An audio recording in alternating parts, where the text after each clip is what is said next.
We are recording. Welcome to Service API's office hours for August 19. Looks like we've got lots to go through, but because we are still so close to a V1 Alpha 1, I want to just take a quick reminder at where we are and how close we are. TLS config, I think, Harry, you're making some great progress there. More to talk about on our agenda. Advanced routing, again, I think we're getting pretty close on that filtering PR. Service level config, I have some updates today on this front, and I'd really love some feedback here. Conflict handling, I think we're in a reasonably good place. There is at least one PR we can talk about for more detail today. And I think this status and conditions will be closer to the end of this release cycle. But I think we're at an all right place. Again, if you think of anything that we really need to include in V1 Alpha 1 that isn't on this list, please either go ahead and add it or bring it up in one of these meetings or on Slack. With that said, Harry had the great idea to go back through and look at some old PRs that really could use some triaging. And I think you've sorted by the least recently updated PR, which is great, which happens to belong to me. This was, as we all know, ended up being a very controversial one at the time. It was a PR before a PR. The discussion probably should have continued on at an issue for a bit longer. At the end, I think we reached consensus here on exactly what gateway class meant. My question on this PR is not so much the decision. I think we're all on board with the decision here. My question is if we think we want a design decisions doc like this. Is it worth documenting these kinds of decisions in a separate page on our docs website, or is there a better way to do this? Does anyone feel strongly on this one or have any alternative approaches? I do like it.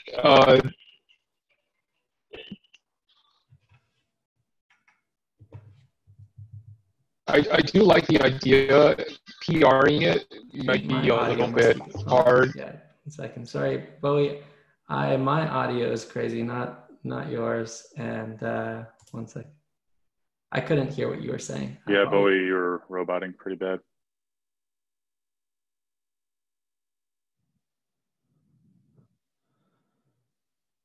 Well, while we're waiting for Bowie, I guess the question that I'd have for the community is, how are other design decisions recorded, or how are design decisions recorded for other projects? Yeah, normally you see design decisions as, a design doc that gets merged into the repo, and that becomes like, okay, the project decided I'm doing this.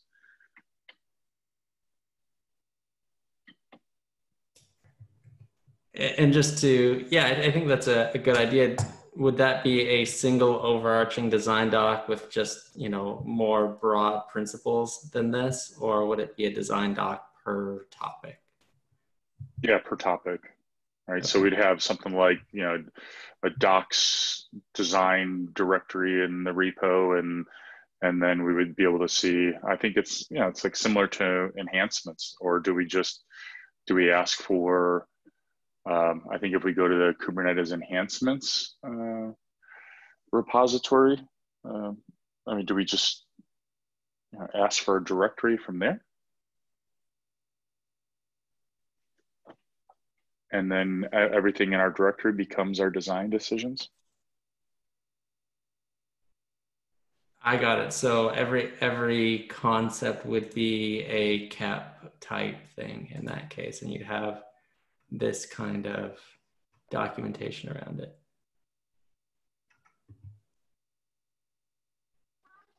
Is my audio okay? Yeah, reasonable.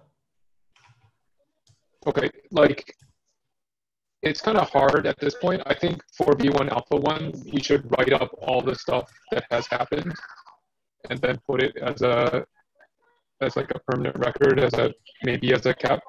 In the future, given you're going from V1 Alpha 1 to something, it's more incremental, so that probably will work. I think I don't necessarily want to do it right now while in the midst of trying to close out V1 Alpha 1. But it makes sense when we close it out to gather all the docs and just put a permanent record somewhere. Did that make sense?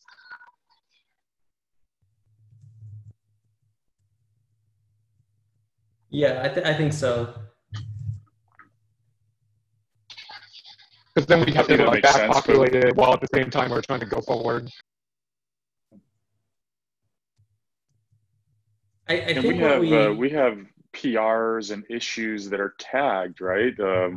What as like kind enhancement or something like that? I mean, is there some way that we can leverage that to be able to say, okay, we cut V1 Alpha 1, you know, for all the enhancements, here's, you know, here's a link and it links to all those PRs or all the issues that have kind enhancement.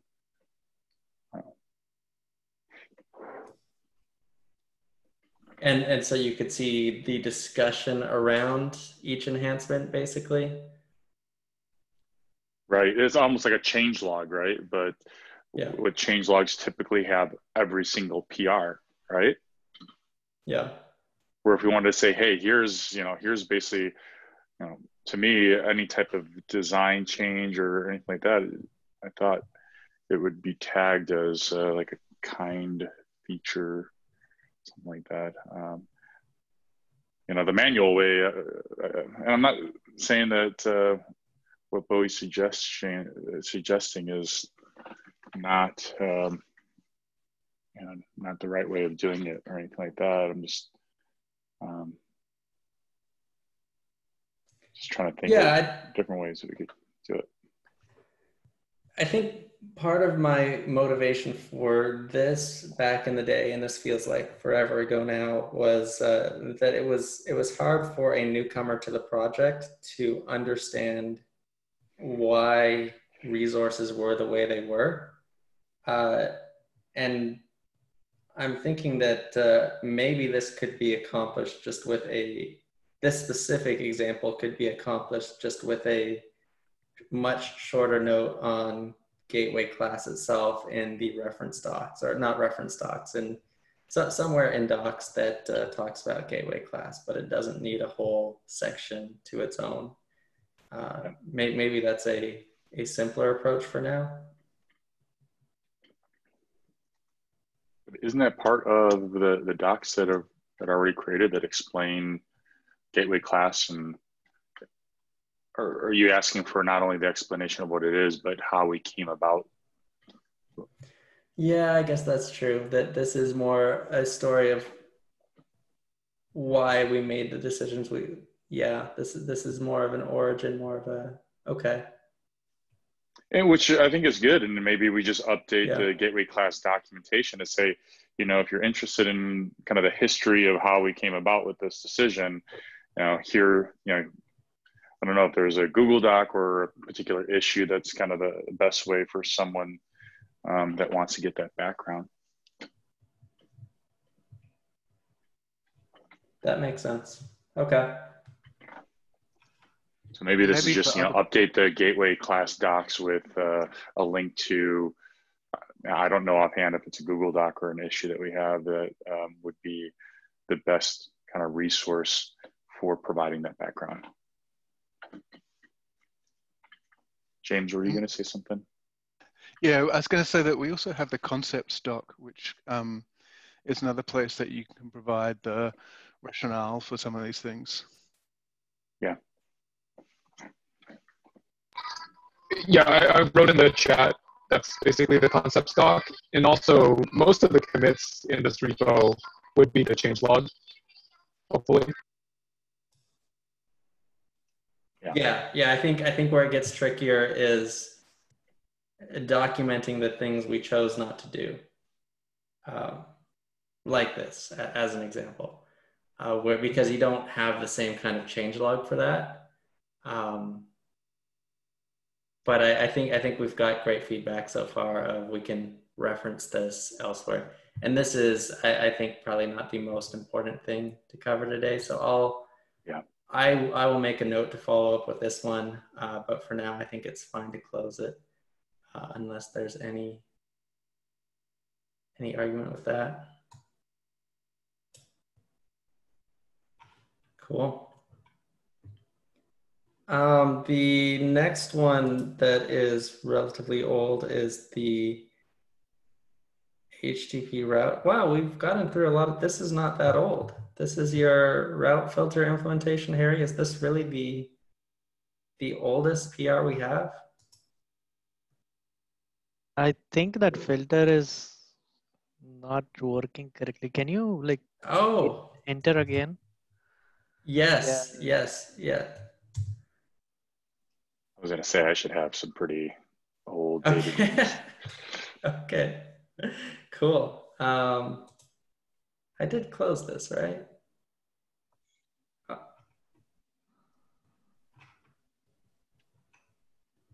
Maybe I closed the wrong thing. I don't know. I'll deal with that. Okay. So Damien, you have this one for reversing polarity, and I think it's blocked by some upstream issues. Is that the case? That is correct. I mean, this was created pretty early on when we were diving into status conditions. And this is obviously important for the V1 Alpha 1 cut. And I think, James, you kind of stepped up and put your name to that particular item for V1 Alpha 1. Yes, I did. So thank you for that. Have you been able to spend any time, even though my name's on this, have you been able to spend any time on the status condition stuff for the V1 Alpha 1 cut? It keeps getting pushed out. I'm hoping to do it today and tomorrow. I think the way that I'm looking at, I think what I might end up just suggesting that we leave things as it is and not reverse the polarity, because the upstream API machinery or SIG-Arch discussion seems to have died down. I guess with the whole conditions discussion, it seems like where the project as a whole is, in a place of do what makes sense for your part, rather than there being like a significant effort to kind of tackle that in general. Yeah, and I think that's what we discussed last time we addressed this topic. And so I'm trying to remember. Currently, we're using the negative polarity, right? Yeah, well, they're all the conditions we have are error conditions. So generally, if you see an error, it's going to be a problem. It's going to be a problem. So that's why I want to go back and refresh my memory on your proposal, and just so, because it's been a while, I just want to make sure that I'm trying to understand what you mean, and that we're capturing everything that we are, and whether we're capturing everything that's in your proposal. All right. Well, yeah. I mean, just ping me on Slack if there's anything that I need to review or jump in. But I appreciate you taking the lead on that. And so back to this particular PR, I guess, Rob, let's just wait to see what James has to say. And for V1 Alpha 1, I believe it goes beyond just the scope of this PR, right? Is it not only how we want to reflect the polarity of the status conditions, but is it also kind of going through the different resources and making sure that we at least have like a reasonable level of status conditions? Or maybe I could that's throw that to the side. I don't mean to, I know you want to do this triage. So, anyways, yeah, back to you. that's my understanding, is that this would be a small part of the overall potential changes. And really, I think what James would be working on would be just trying to ensure that the conditions we have are sufficient and that every condition we have actually makes sense, and add ones where there are holes. So there may not be a ton of overlap with this specific PR, but I don't mind leaving it open for another week or so as we evaluate other options for conditions. Yeah, let's do that. Let's leave it open. Okay, sounds good. The next one is request retry. This looks like it's also you, Danian. Yeah. So I believe this is going away based on the service level config. Yes, right, Bowie, isn't that what's being proposed as like a service level config? Yes, that's right. Yeah, and maybe I'll make a note. I already have a note here, but whenever we make a PR with service level config, and if we have consensus on that one, we can probably go ahead and close that. But we can wait until we have that PR ready, I suppose. Yeah. Unless, yeah. Okay. Because if we get to a point with that and we say, oh gosh, this isn't what we want, and then we close it. Yeah. So yeah, I think for the time being, there's still enough, still applicable to keep it there. And then as you mentioned, in service level config gets to a point where we know we don't need this PR anymore. Let's close it. Yeah, makes sense. The gateway class controller, this one is Bowie. I think James just had one suggestion here, and otherwise, I think it. I will get this one in. It just kind of fell off the radar. Yeah. Cool. Traffic mirroring. This one is also you, Danian. But this still is seems Harry on the very call? relevant. Unless, yeah, so I think once the HTTP filter PR is merged in, I have put in a to-do and I have taken it on myself to implement this as a filter.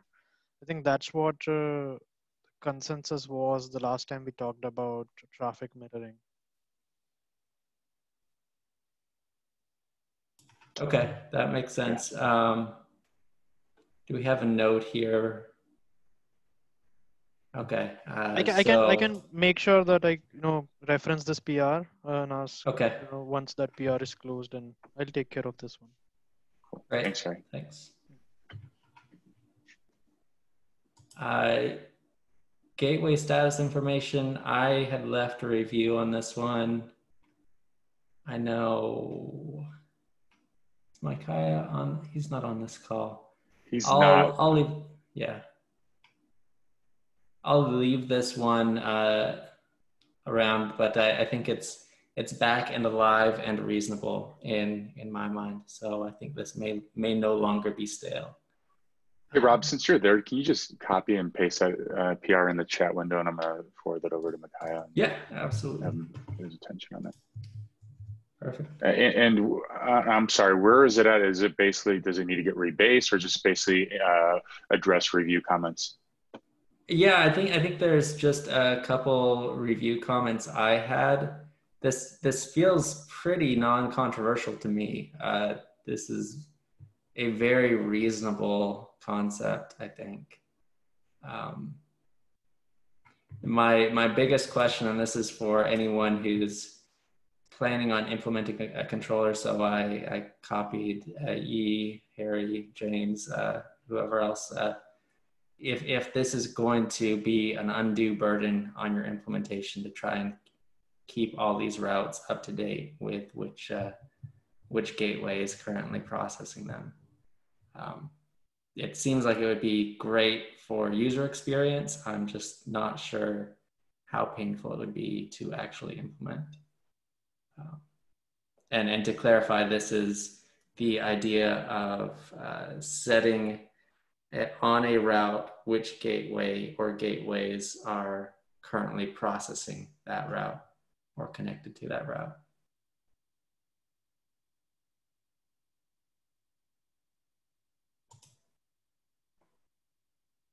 Cool. Well, I will leave that open for more thought. But yeah, if Micaiah is able to respond to my couple comments, I think this is a good step. Okay, yeah, I just pinged him. Great. Okay. It seems like we are quickly getting out of stale. Oh yeah, this one is also relatively stale. This refactor HTTP route filters, I think this overlaps pretty significantly with Harry's work. Is that correct? Yeah, I think I have, maybe I forgot. I think I put in a comment here. Yeah. Yeah, okay. Damien, do you want to leave this one open for anything?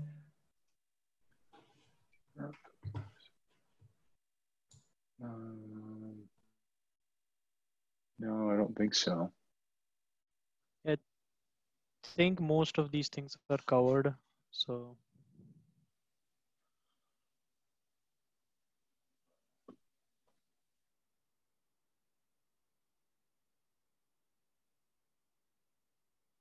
Okay, cool. I mean, this is like a few of the other PRs of mine where, Harry, I mean, this is being superseded by your work, right?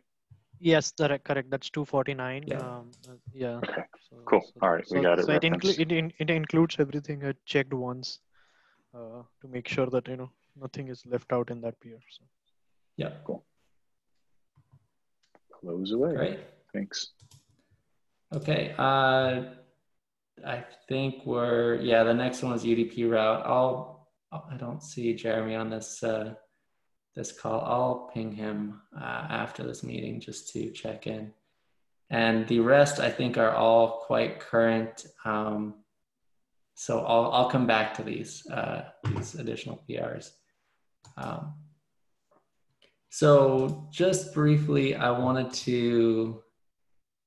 Oh no, James has a question here, which I think is a good one. Yeah, James, do you want to give some background on this? Are we planning to ship a controller? There's not much more than is there in the question, I guess. Okay. So okay. QB Builder generates a controller scaffolding, and we have that because we use QB Builder to generate the CIDs. Do we want that? Is like make man? I think. Excuse me.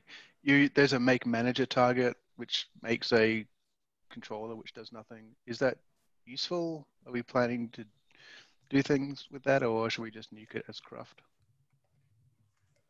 Yeah, we can nuke it if it's clean.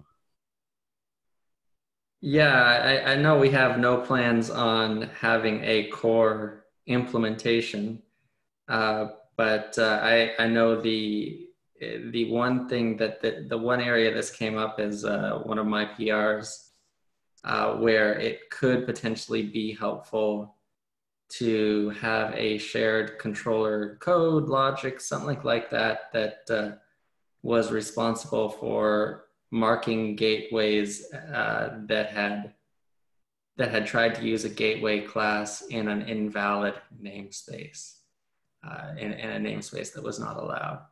And so it may be in the same vein as a webhook kind of implementation, but more controller-like.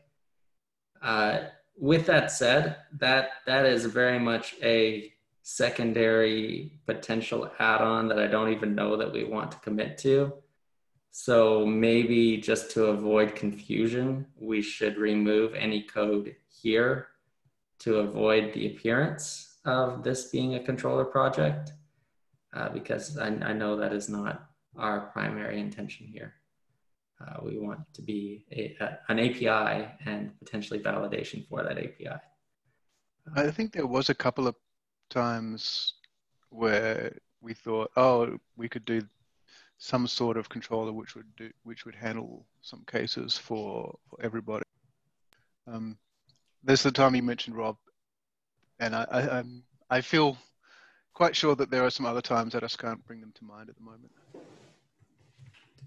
Right. So this kind of controller would not be a controller that actually routed anything. It would be more of a controller that updated status, provided some kind of validation functionality or similar.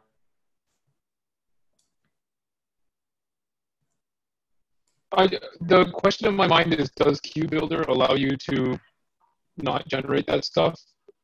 I haven't looked very deeply into it, if it was like a clean way to just delete that code and disable it.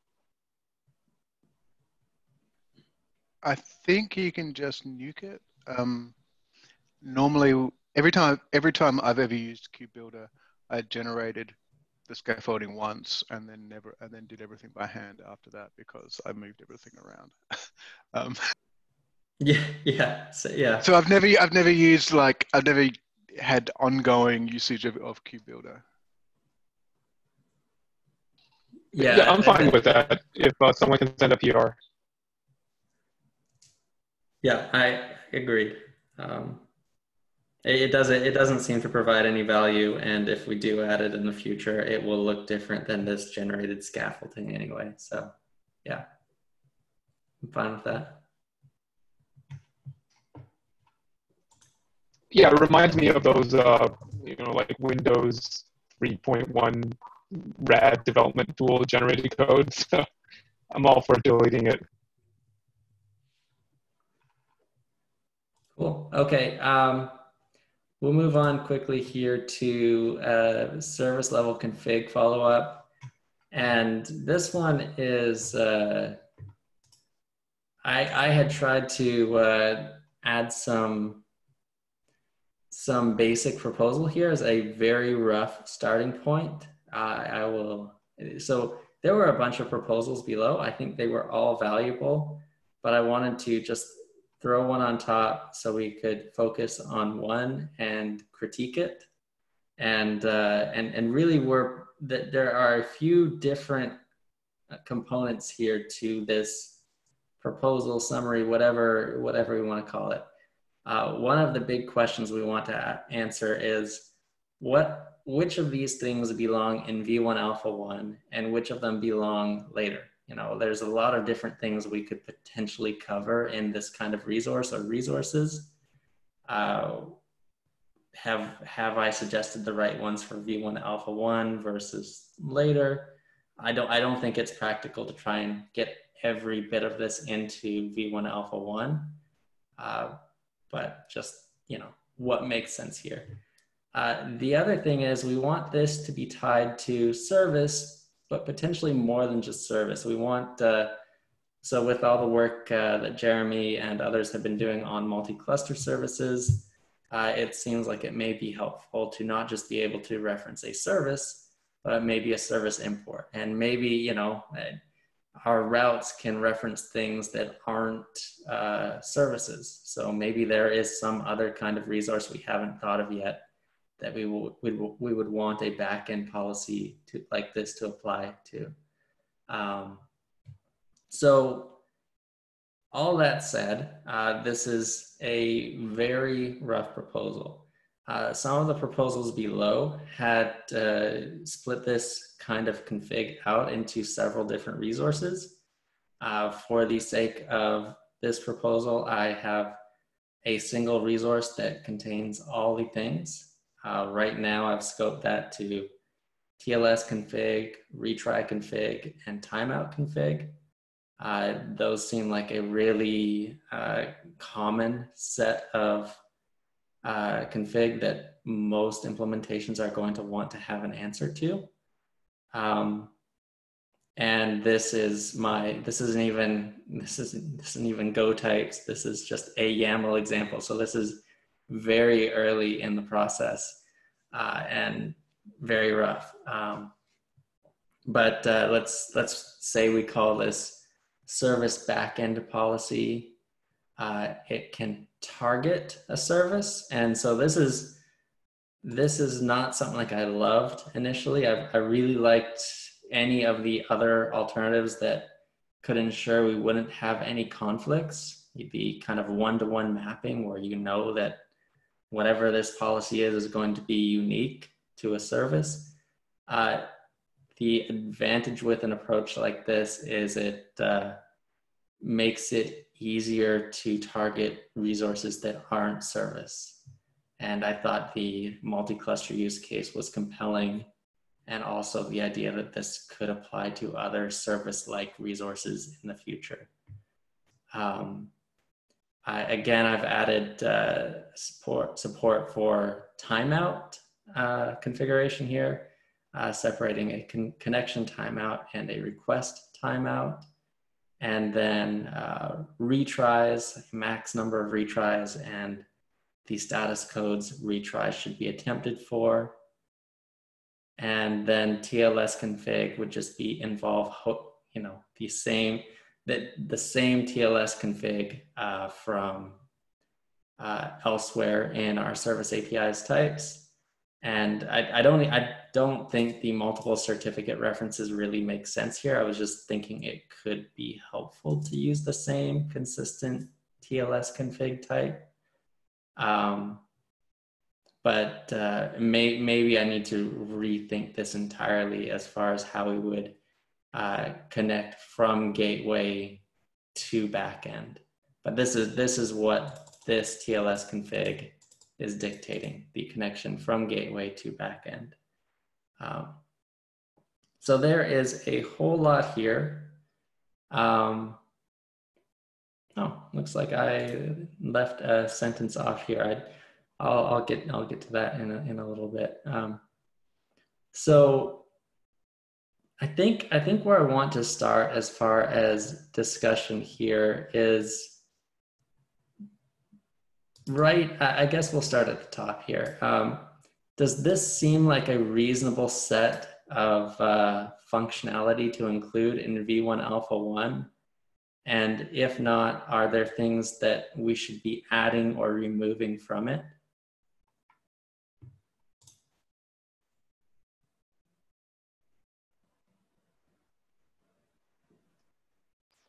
I think for sure TLS needs to be in there.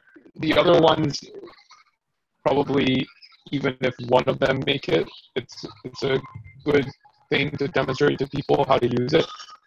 If it's easy, like if there's not a lot of discussion, we can have all of them. The other one I was thinking of was health check, and that one requires probably a bit more discussion as to its meaning for some infrastructures.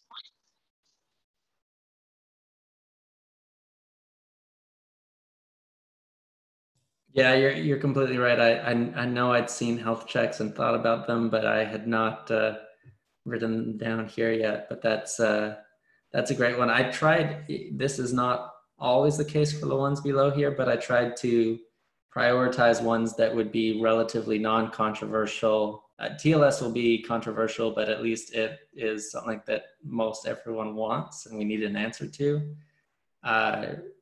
Retry config and timeout config seem like they may be relatively simple. Things like health checks and some of these other ones may end up becoming more complex and requiring more discussion.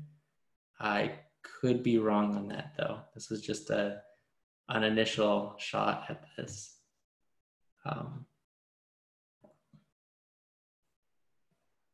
Okay, well, I will, since I'm not hearing much pushback from these, I will continue with this idea that we can start with these and potentially cut some if they end up being too controversial. The next concept that I wanted to discuss briefly is this idea of how we're referencing, how we're connecting service or any other resource to this policy resource. As someone who's spent plenty of time thinking about how things could potentially conflict, I hate to add yet another form of conflict or potential conflict here, but I think this is the least bad option in the sense that it allows us to clearly target a resource, and that resource may not be a service. And it adds very minimal overhead if you default to a service ref, then you just need a name here. And I know we discussed a number of other possibilities here. Is anyone tied to a different approach as far as how we connect service or other resources to this kind of policy?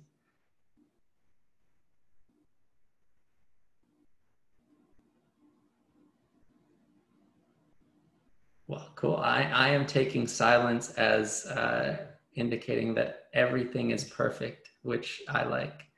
And then the next thing that I included here is more just about the spec itself.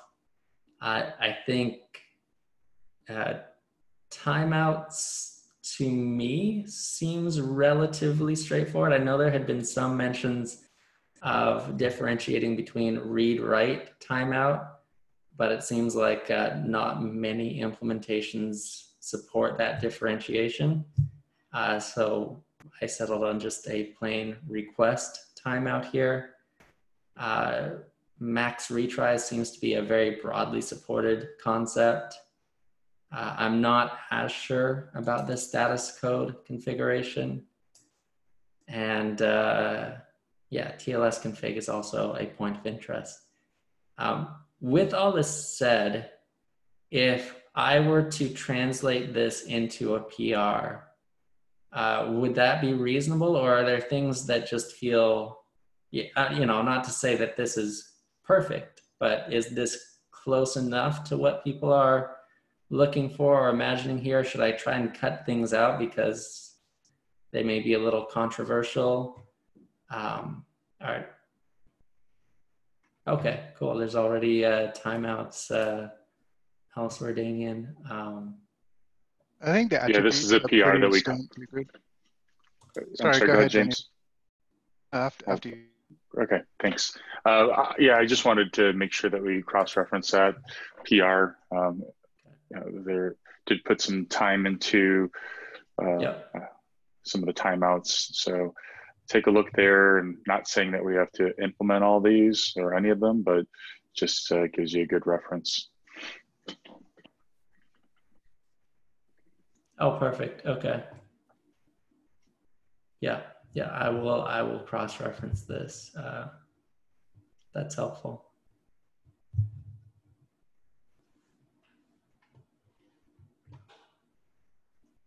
Cool. Anything you want to add, James? Yeah, I think that set of attributes you have here, Rob, is great. I think they're all pretty standard, commonly used attributes.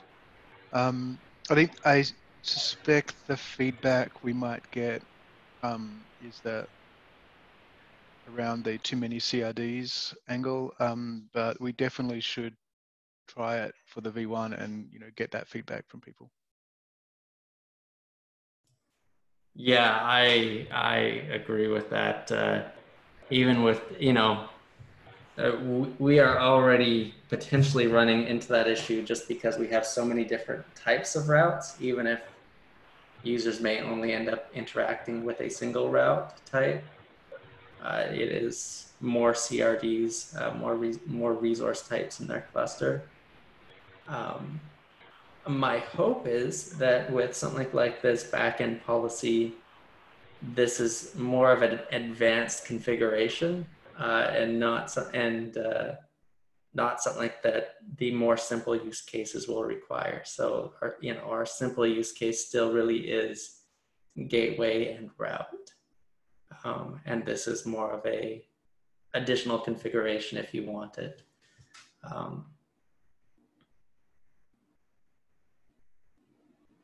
Yeah, okay. The other thing that I wanted to suggest here, and I clearly stopped typing mid-thought here. I'm not sure what came up, but I wanted to specifically use this pattern or suggest this pattern for any kind of implementation specific policy config type things. Like I imagine we're going to be able to cover the vast majority of shared common config at this level, but there may be additional service level config that needs to be tied to a service or similar resource. And we could at least recommend using this same kind of pattern if other implementations want to add more configuration. Now, that only increases the CRD explosion, admittedly. But I think there may be some use cases still for implementation specific extension points at this level. So I'll try to document that suggestion at least, and yeah, maybe that's all we need as far as feedback. I appreciate the comments already on this. I did cover briefly the conflict resolution requirement here because multiple backend policies could target the same service. That's a downside of this approach, but I think it's relatively straightforward to handle. Yeah. Any questions or thoughts on this this approach? Any hesitancy? Yeah, one question. Okay. The target ref, when it's points to a service, should it be service port? It could default to right. ports. Yeah. You're right. I missed that part. Yes, this probably does need to have a way of specifying a port, at least an optional way. Yeah. Thank you.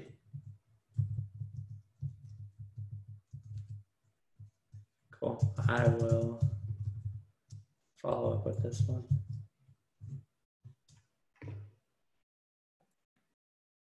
Cool.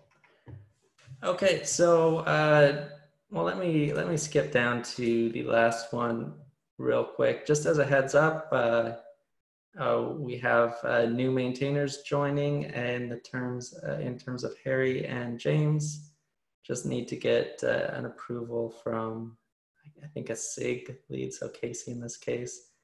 But yeah, thanks to James and Harry for signing up and being part of this. And yeah, anyways, the other thing that I wanted to cover here is we have a lot of existing PRs that are continuing to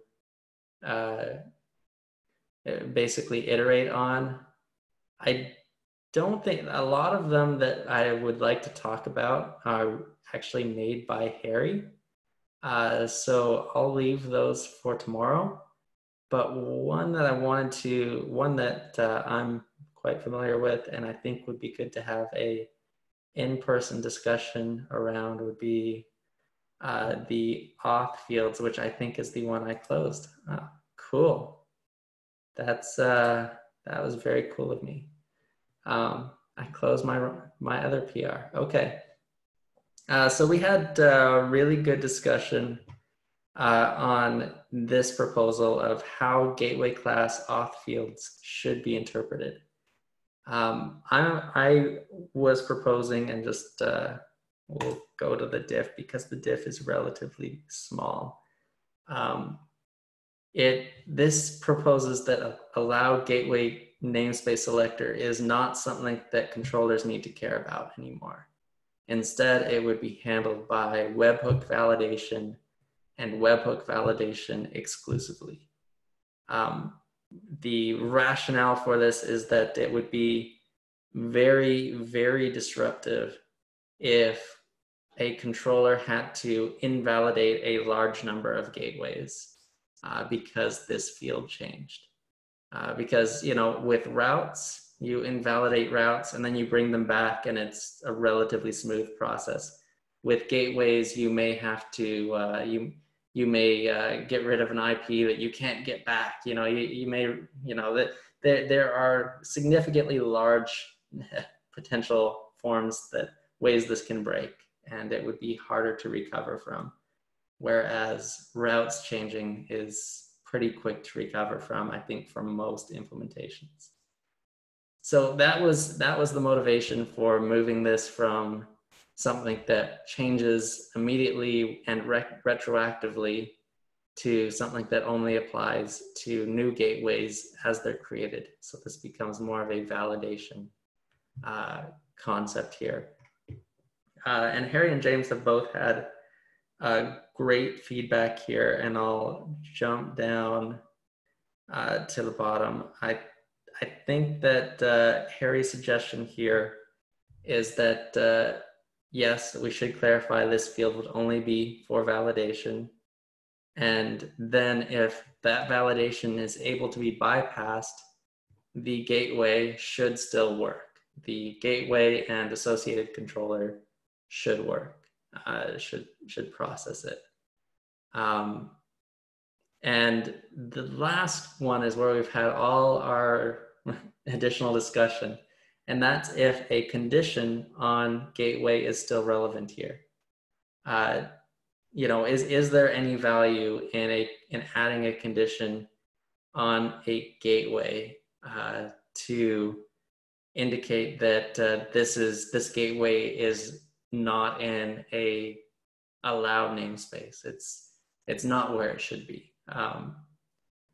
My concern with any kind of condition like that. The one issue is that if the go ahead.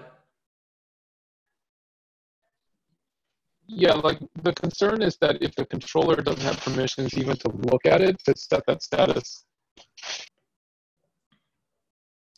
Yeah, that's exactly it. So that is where we got to here. If a controller doesn't have access to namespaces and a gateway happens to be deployed in a namespace it doesn't have access to, and it's trying to use the class implemented by that controller, the controller has no way of setting that condition. So that is not relevant. The other, and this is where that discussion came up, we could have some kind of shared controller implementation that was responsible for setting status fields such as this. The problem is I can't think of any other use case other than this one condition. And this condition is relatively useless, I think, because it says the forbidden namespace for class is, sure, you shouldn't be here, but at the same time, everything is still working. It's saying this gateway shouldn't be in this namespace, but don't worry because everything will still work the way it already is. So at that point, it seems like the condition isn't really providing any value. Like, you shouldn't do this, but don't, you know, it's still all working. So what I think might be a more valuable approach here is to consider adding a new condition that indicates which controller is actually implementing the gateway. And if that remains nil, if no controller ever claims a gateway, that indicates that the gateway is not being implemented. And that's it. And that seems to have some overlap with this condition. Yeah, that is the extent of this conversation that I'm familiar with. But I'm open to other perspectives on this one as well. And if there's still value for some other condition or status in this space.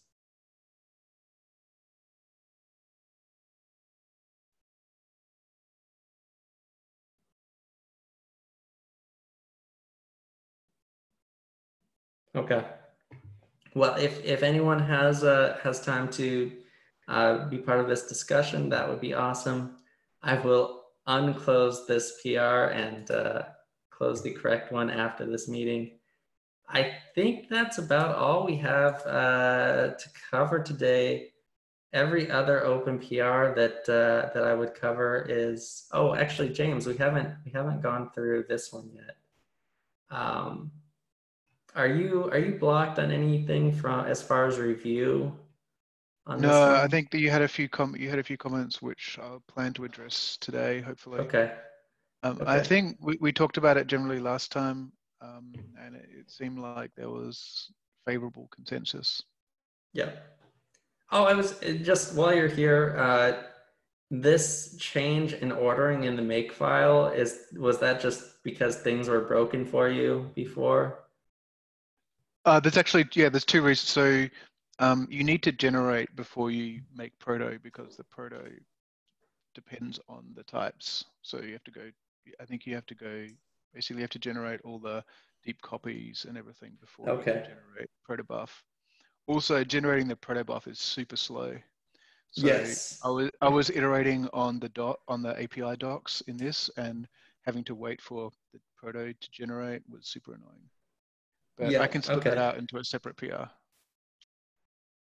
It's a one-line change that seems to help you. I'm not really stuck on that being separate. I don't know. Boy, what do you think? Would you rather have this as a separate PR? Or anyone? Yeah, if it's not too hard, we can just have it approved pretty quickly. Okay. Yeah, it's easy. Okay. I just got lazy. One issue that I noticed with the docs is the documentation, the API docs generator doesn't deal with any sort of pre-formatting. So things that look all right in the Go doc actually get munged. And if you look in the API docs where we have YAML examples and everything, they're really, really bad. What the doc generator does is it strips all the leftmost white space, even in pre-formatted areas. Oh no. So I don't have a good solution to that, unfortunately, but all the YAML and other kind of textual formatting that we have that ends up being shown on the API docs on the website is all going to look super wrong. That is good to know. Maybe if nothing else, we should file an issue just to keep track of this. Yeah, there is a sort of separately related issue, and the maintainer of the author of the project has told me that it does it to make things valid markdown for different projects that consume markdown. But maybe maybe I can hack on it to get it right. But I just wanted to make people aware that this is going to happen. Good to know. All right. Well, I think that's all we've got today. Yeah, I hope everyone's having a good week, and maybe even getting to be part of KubeCon in the midst of all this. And yeah, we'll talk to some or all of you tomorrow. Thanks so much. We got lots of questions in the SIGNet deep dive this morning, so everyone's waiting for this thing, at least to be one out. Oh yeah, yeah, that's awesome. I'm glad you brought that up. Yeah, I think we're getting close.